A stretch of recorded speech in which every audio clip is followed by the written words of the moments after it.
इसी बिहार में, इसी भागलपुर में विश्व स्तरीय शिक्षा की व्यवस्था। तो हम लोग तो संकल्पित है ना, तो निश्चित रूप से आगे आने वाले समय में बिहार में शिक्षा का स्तर बढ़ेगा ही नहीं, बल्कि शिक्षा को हम लोग जो है ना विश्व स्तरीय माने। मतलब क्या हो शिक्षा का मतलब क्या हो कि आप में जो सोचने की शक्ति है उसको बढ़ाना, आप में ज्ञान के प्रति उत्कंठा होना, और इसके लिए माहौल बनाना बहुत आवश्यक होता है। और माहौल कहाँ से बनता है? प्राथमिक शिक्षा से। प्राथमिक शिक्षा से ही माहौल बनता है। तो माध्यमिक शिक्षा, उच्च शिक्षा, तकनीकी शिक्षा। और हमारे बिहार में आप जानते हैं कि आज भी हमारे बच्चे ज्यादातर शिक्षा ग्रहण कर कहाँ जा रहे हैं? बड़े बड़े अफसर होकर बाहर जा रहे हैं, बहुत अच्छा लगता है। बड़े बड़े फॉर्म में साइंटिस्ट बन रहे हैं, बहुत अच्छा लगता है। बहुत बड़े अच्छे अच्छे इंस्टीट्यूशन में प्रोफेसर बनते हैं, बहुत अच्छा लगता है। कीड़ा कहाँ होती है कि 2 जूल रोटी के लिए उनको बाहर जाना पड़ता है। ये जन सुराज को और जन सुराजियों को किसी भी कीमत पर स्वीकार नहीं है। और इस दंश को, जो हमारा पलायन का दंश, उसको दूर करना है। और ये दूर कैसे होगा? जब हम अपने लोगों को रोजगार दें। और आप कहिएगा साहब रोजगार कहाँ से दें? रोजगार की मैं इसी मंच से कई बार बोल चुका हूँ। बिहार में असीम संभावनाएं और हमारे दल का, और आप सुनते रहते हैं, प्रशांत जी भी बार बार इस बात को बोलते रहते हैं, और हमारे जितने साथी हैं इसी बात को सामने रखते हैं कि जब तक बिहार में हम लोग रोजगार के अवसर नहीं पैदा करेंगे, तो हमारा पलायन का दंश है वो दूर नहीं होगा। और नीतीश बाबू क्या कहते हैं? भाई बिहार का मान सम्मान बढ़ाना है, और मान सम्मान तो तभी बढ़ेगा ना जब हमारे बिहार के बच्चे बाहर 2 जून रोटी के लिए छोटे मोटे काम करने के लिए नहीं, वो हम सब व्यवस्था बिहार में करेंगे। और इसीलिए बदलाव दें। बदलाव इसलिए जरूरी है कि बिहार में जो पिछले कई वर्षों से जो स्थिति बनी हुई है उसको कैसे बदलिए? जब तक सोच नहीं बदले, जब तक उस प्रकार की नीतियां नहीं लाएंगे जिससे कि जो आज की स्थिति में, चाहे वो वैश्विक स्तर पर हो, आपके राष्ट्रीय स्तर पर हो, प्रदेश स्तर पर हो, उसमें जब तक नई चीज नहीं डाली। और नई चीज क्या है?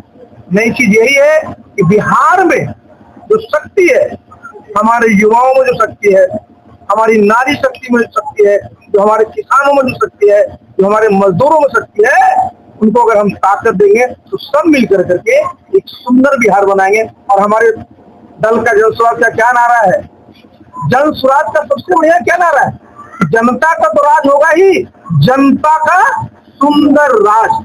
नीतीश बाबू क्या कहते? सुशासन कहते थे ना। तो भाई ये जो हमारा जनता का सुंदर राज मतलब क्या है? जनता को चुन के भेजेगी, लेकिन जो राज होगा ना वो सुंदर होगा। उसमें किसी का भी किसी स्तर पर, इसको हम लोग कहते हैं एक्सप्लॉयटेशन नहीं। सबको इस प्रकार की व्यवस्था मिलेगी, इस प्रकार के अवसर मिलेंगे, उनमें तो अच्छा है वो भर कर के आए और हमारे प्रदेश में उसका लाभ मिले। इसमें कि भारतवर्ष, बिहार, आज आप जान लीजिए बिहार में का एक इतिहास रहा है, चाहे वो सत्ता का कहिए, सत्ता का केंद्र रहा, ज्ञान का केंद्र रहा है। तो फिर से हमको उसको हासिल करने के लिए यहाँ बदलाव करना बहुत। पेंशन के बाद जो है अभी बिजली जो है, जो नीतीश कुमार कहा करते थे कभी भी बिजली फ्री नहीं देना चाहिए, वो 125 यूनिट जो है फ्री देने की बात कर रहे हैं। देखिए आपने पेंशन की बात जी, आप जरा सोच कितने वर्षों तक 400 रुपया चलता रहा। ये 4 महीने में क्या हुआ?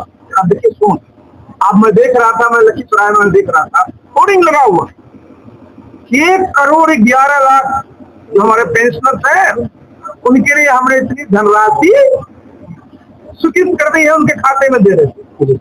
आप जरा समझिए साहब, आज आप जब चुनाव एकदम सामने है तब आपको याद है। हाँ, और हमारे दल का जरा पढ़ने सब जगह लिखा रहता है कि हम कम से कम 2,000 देंगे, कम से कम।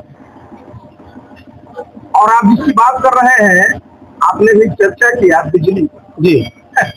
मैं तो देखिए मैं गांव में से आ रहा हूँ, अपने गांव मैं गांव में ही रहता हूँ या पटना में मैं रहता हूँ, मीटिंग में जाता हूँ।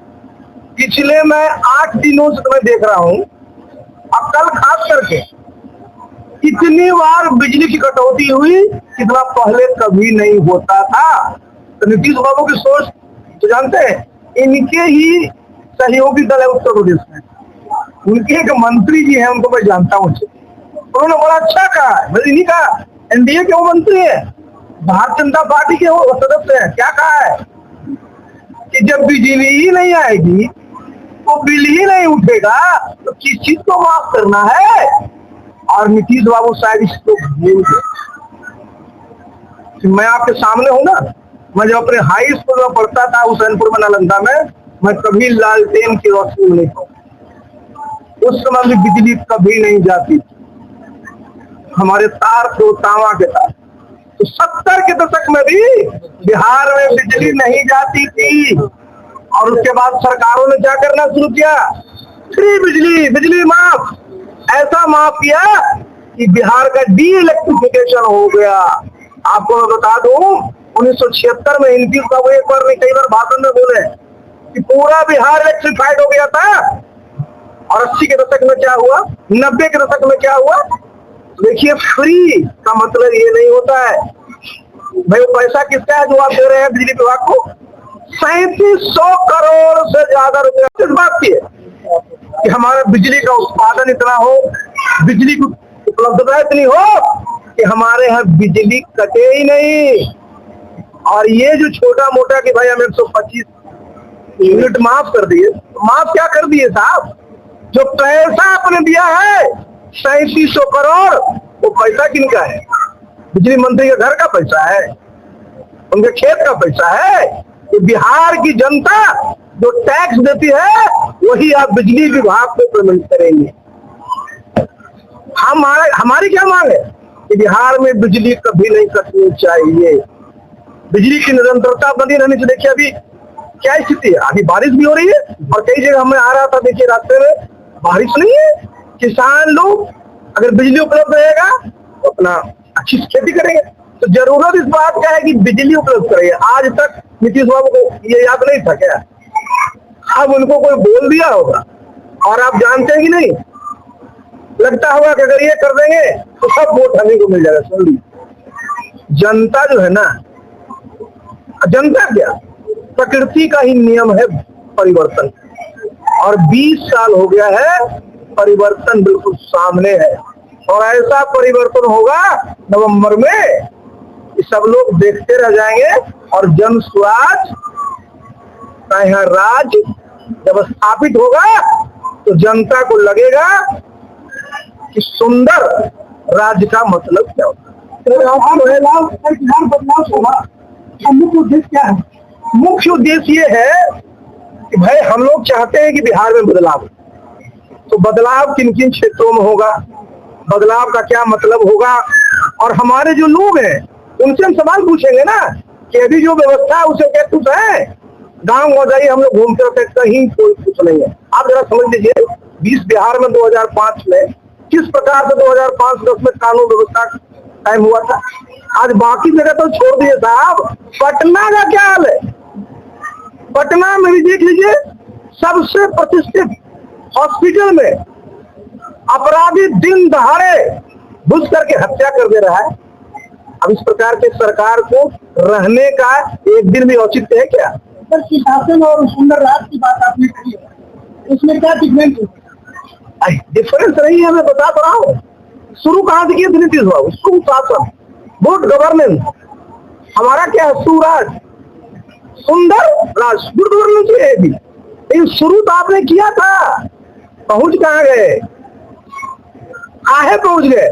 मेन फोकस कहां होना चाहिए कि हमारा पलायन कैसे रुके, हमारे शिक्षा का स्तर कैसे बढ़े, हमारे यहाँ बेरोजगारी कैसे खत्म हो। इस पर अगर फोकस रहा होता तो निश्चित रूप से हम लोग को ही कहने की जरूरत नहीं पड़ती। सर, 58 लाख लोग जो पलायन कर गए, तो उनको जब आपकी सरकार बनेगी तो उनको रोजगार कैसे देंगे, उनको सरकारी जॉब कैसे देंगे? देखिए, आपने दो चीजों को समझना बहुत जरूरी है। रोजगार का मतलब सिर्फ सरकारी नौकरी नहीं होता है, ये संभव भी नहीं है। बिहार में आप जान रहे हैं 13.5 करोड़ आबादी है, करीब करीब 4 साढ़े 4 करोड़ परिवार है। सरकारी नौकरियां सभी विभाग का निकाल के देते, मुश्किल से 23 लाख के आसपास है। आप बहुत ज्यादा रोजगार के अवसर पैदा करिएगा, यहाँ सरकारी सेवाओं को और विस्तार करिएगा तो 2 लाख और कर पाइएगा, 3 लाख और कर पाइएगा। लेकिन ये पूरा का पूरा जो 4.5 करोड़ हमारा परिवार है, उनको सरकारी नौकरी आप नहीं दे सकते।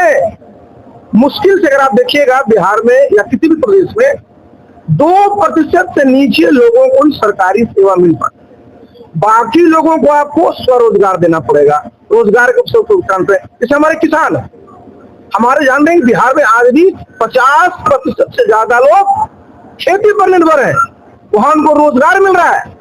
हम लोगों का जो जन स्वराज का क्या लक्ष्य है कि हम खेती में इस प्रकार का इनोवेशन करेंगे जैसे कि खेती जो है ना एक लाभ का पेशा होगा। इसको मनरेगा से जोड़ा जाएगा। मनरेगा तो ऑलरेडी उसमें देखिए मनरेगा पे संसाधन है जिसको आप कर सकते हैं, लेकिन सबसे आपने एक बात कही कि 58 लाख जो हमारे बिहार की बिहार, यही तो देखिए हमारे यहाँ बिहार में आपको इस प्रकार के रोजगार सृजित। प्रशांत जी ने इस बात को कहा है, हमने भी कई बार इस बात को कहा कि हम लोग इस पर फोकस होकर के हमारे पास रोड मैप है, हम लोग हवा में नहीं है, हमारे पास रोड मैप है कैसे इसको करना। में तो भीड़ उमड़ रही है, जाति धर्म से ऊपर की बात बोलते हैं। 35 वर्षों से बिहार में सिर्फ जाति और धर्म के बुनियाद पर वोट किया गया है, उसे कैसे वोट के रूप में आप तब्दील कर पाएंगे। देखिए ये आपने बड़ी अच्छी बात कही। देखिए जो मुख्य मुद्दे हैं वो है पलायन का, मुख्य मुद्दा है बेरोजगारी का, मुख्य मुद्दा है तो शिक्षा का। तो चाहे जिसी भी जाति और जिस भी धर्म के बच्चे हैं या युवा है या बच्चियां हैं, सबको इन परेशानियों का सामना करना पड़ता है। सर मोतिहारी को मुंबई बनाएंगे, मोतिहारी को मुंबई बना देंगे, नहीं बन सकता। मुंबई जो है ना अगर ज्योग्राफी के हिसाब से जाइएगा तो समुद्र के किनारे, मोतिहारी समुद्र के किनारे चीनी मिल है। 1 मिनट इस बात को, वो मोतिहारी मुंबई कतई नहीं बन सकता है। मुंबई मोतिहारी का तरफ इतिहास जान लीजिए, मोतिहारी से ही महात्मा गांधी ने अंग्रेजों के खिलाफ सत्याग्रह छेड़ा था और पूरी की पूरी दुनिया से जो कोलोनियलिज्म था, इंपेरियलिज्म था, वो समाप्त हुआ था। मोतिहारी कभी बंदरगाह के लिए नहीं जाना जाता, मोतिहारी जाना जाता है गांधी जी के कार्यों के। तो मोतिहारी में अलग चीज होंगे, लेकिन कभी वो मुंबई नहीं हो सकता। मुख्यमंत्री प्रधानमंत्री है आपकी पार्टी की, तब ये हाल है। चुनाव आते आते कितनी घोषणाएं होंगी, उस समय आपकी पार्टी क्या करेगी? अरे घोषणा को अब दिख रहा है क्या, तो सुनता है क्या, देख लिया है कि इनको बदलना है, जनता ने तय कर लिया है कि बदलना। अब घोषणा करते जाइए, इसका कोई प्रभाव जनता पर नहीं पड़ेगा। सर आप गठबंधन अकेले आप गठबंधन में, अरे आज देखिए जो हमारी जन स्वराज है 243 विधानसभाओं पर पूरी तैयारी से लड़ रही। अच्छा धन्यवाद सर। कार्यक्रम को हम वीडियो शुरू करते हैं एक बात के अनुसार 2 दिन आप बोलेंगे जय जय।